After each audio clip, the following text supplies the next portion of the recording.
Saudaraku, tidakkah kita menyadari bahwa di dunia kita berjuang mencari harta, tidak peduli sakit sengsara, tidak menghiraukan siang ataupun malam, namun kelak dikubur kita lebih menderita akibat harta yang kita salah gunakan ketika di dunia ini. Padahal jika kita gunakan harta kita di jalan Allah Subhanahu wa Ta'ala, kita tidak jadi sengsara, kita juga tidak jadi miskin karenanya. Bahkan sebaliknya, harta kita akan bertambah.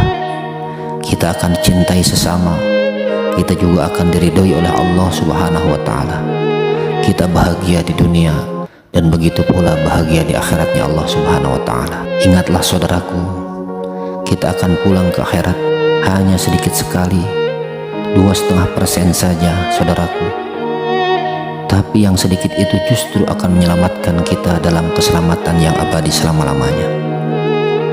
Bukan selama 100 tahun, bukan bahagia 1000 tahun, melainkan bahagia selama-lamanya.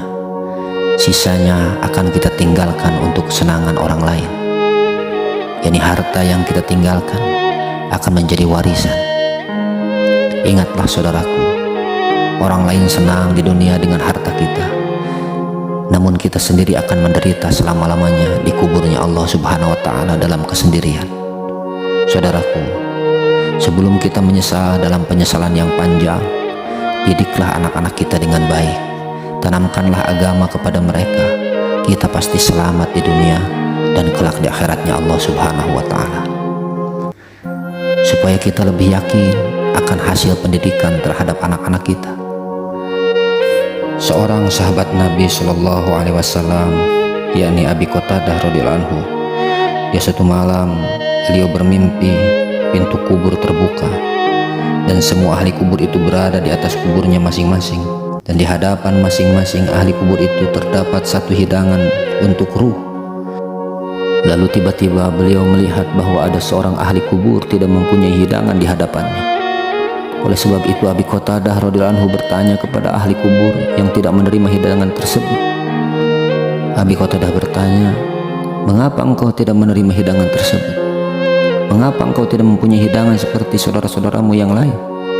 Ahli kubur itu menjawab, "Mereka yang mendapatkan hidangan itu mempunyai anak yang soleh, yang bersedekah dengan niat mohon disampaikan Allah Subhanahu wa Ta'ala kepada mereka yang telah meninggal. Maka disampaikanlah niatnya itu kepada mereka. Sedangkan anakku tidak berbuat demikian. Sebab itu aku tidak menerima kiriman hidangan seperti yang engkau lihat, sehingga aku merasa malu dengan kawan-kawanku." Keesokan harinya Abi Qatadah radhiyallahu anhu memanggil anak ahli kubur yang tidak mendapatkan hidangan tersebut dan menceritakan apa yang dilihat dalam mimpinya. Setelah mendengar cerita tersebut, maka anak itu pun bertaubat kepada Allah Subhanahu wa Ta'ala, dan dia mulai beramal soleh serta bersedekah untuk orang tuanya yang telah meninggal. Berapa waktu berselang, Abi Qatadah radhiyallahu anhu pun bermimpi lagi, mimpi berkunjung ke ahli kubur. Dalam mimpi tersebut beliau melihat orang yang dulunya tidak memperoleh hidangan kini sudah mendapat hidangan yang banyak, sama seperti kawan-kawan yang lainnya. Maka berkatalah ahli kubur kepada Abi Qatadah radhiyallahu anhu, "Semoga Allah Subhanahu wa Ta'ala memberi ganjaran atas kebaikanmu wahai Abi Qatadah, karena Anda telah melepaskan aku dari rasa malu." Maka wahai saudaraku yang masih tetap dalam kemaksiatan, jangan engkau kira bahwa kejahatanmu itu akan menyusahkan Rob kalian. Jangan engkau kira bahwa engkau melalaikan sholat itu akan mengurangi derajat dan kekuasaan Allah Subhanahu wa Ta'ala. Jangan engkau kira meninggalkan puasa Ramadan itu menyebabkan Allah Subhanahu wa Ta'ala akan menderita. Jangan engkau kira tidak menunaikan haji ke Baitullah itu menyebabkan kemelaratan bagi Allah Subhanahu wa Ta'ala. Jangan kau sangka pula bahwa mencuri itu akan memberi kekayaan, kejayaan bagimu. Jangan kau kira minuman khamar itu akan menyelamatkan harta dan jiwamu. Jangan kau kira memakan harta orang tanpa hak itu akan membahagiakanmu. Sekali-kali tidak, saudara. Pelanggaran kita adalah derita kita sendiri. Maksiat kita adalah kesengsaraan kita sendiri. Bukan orang lain yang akan menerima risiko akibat kesalahan kita. Segeralah bertobat kepada Allah Subhanahu wa Ta'ala. Allah menanti kedatangan kita, wahai saudaraku. Allah Maha Pengampun lagi Maha Penyayang. Bahkan Hadis Rasulullah SAW dalam hadis qudsi, Allah SWT menyatakan, wahai hambaku, jika engkau datang dengan dosa sepenuh bumi, aku akan mengampunimu 10 bumi itu pula. Cepat-cepatlah kita mohon ampun kepada Allah Subhanahu wa Ta'ala. Allah pasti mengampuni dosa-dosa kita, karena memang Allah Subhanahu wa Ta'ala Maha Pengampun terhadap hamba-hambanya. Saudaraku, diingatkan, kita saling mengingatkan sekali lagi bahwa kubur itu adalah tempat persinggahan pertama menuju akhiratnya Allah Subhanahu wa Ta'ala. Kubur adalah tempat menginap sebelum kita dibangkitkan kelak di padang mahsyarnya Allah Subhanahu wa Ta'ala. Dikisahkan bahwa Utsman radhiyallahu anhu setiap ada di pekuburan selalu menangis hingga basah janggutnya.